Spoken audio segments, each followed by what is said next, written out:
Hello students, आपके सामने ये एक क्वेश्चन है और ये क्वेश्चन कहाँ से लिया गया है? कॉम्प्लेक्स नंबर से लिया गया है। क्वेश्चन में ये है कि if mod w equal to 1 then set of points z equal to w plus 1 over w is contained in और equal to the set of point z satisfying. अब हमें कैसे सॉल्व करना है? इस पूरे को सॉल्व करके आपको जो है z उसकी वैल्यू निकालनी है और z निकालना है और उसके बाद जो करेक्ट ऑप्शन है उसको सेलेक्ट करना है। सबसे पहले आपको यहाँ बता दूं, यहाँ पर दो कॉम्प्लेक्स नंबर दे रखे हैं, एक w दे रखा है, एक z दे रखा है। तो जब इस तरह से दो कॉम्प्लेक्स नंबर दिए होते हैं, जैसे कि पहला कॉम्प्लेक्स नंबर यहाँ पर w दे रखा है, तो पहले उसको हम पोलर फॉर्म में लिख लेते हैं। अगर आप देख सकते हो कि जो w है उसका मॉड दे रखा है 1 और किसी भी कॉम्प्लेक्स नंबर को अगर पोलर फॉर्म में रिप्रेजेंट करना है तो उसको रिप्रेजेंट करने का तरीका होता है R E iota theta. Theta उसका हो जाता है आर्गुमेंट और आर हो जाता है ओरिजिन से उसका डिस्टेंस।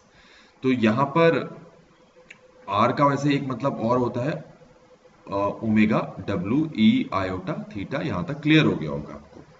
तो ओमेगा इक्वल टू ये तो हमारे पास 1 है, तो सिर्फ क्या बचेगा हमारे पास ई आयोटा थीटा, जिसको हम ऐसे लिख सकते हैं cos theta plus iota sine theta. तो ये आपको पता चल गया।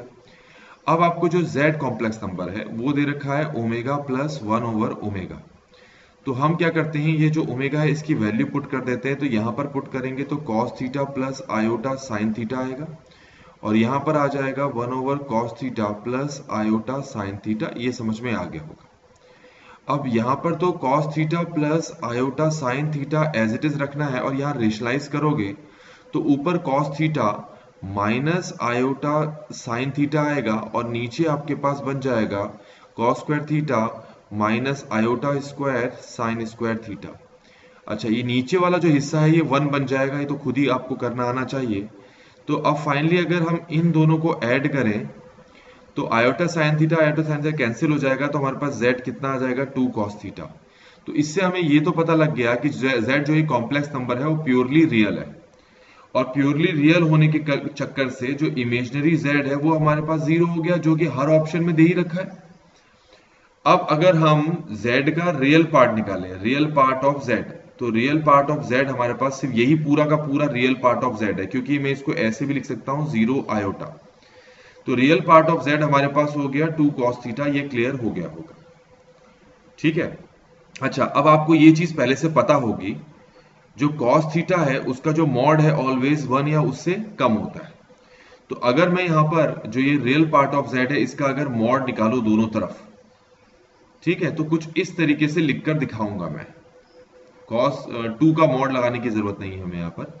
तो अब ये देखें, ऐसे लिख सकता हूं और मैंने बता दी थी cos थीटा की जो मैक्सिमम वैल्यू होती है वो कितनी होती है, 1 होती है।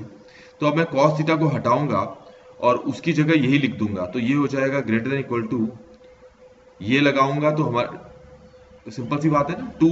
अच्छा, जैसे cos सिंपल, ये देखो cos थीटा जो है उसका mod less than equal to 1 है, तो अगर दोनों तरफ 2 से मल्टीप्लाई करूं 2 mod cos theta less than equal to क्या हो जाएगा, 2 हो जाएगा। तो इसका मतलब अगले स्टेप में इस पूरे को रिप्लेस करके लेस देन इक्वल टू 2 लिख सकता हूं। तो हमारे पास आ गया real part of z less than equal to 2।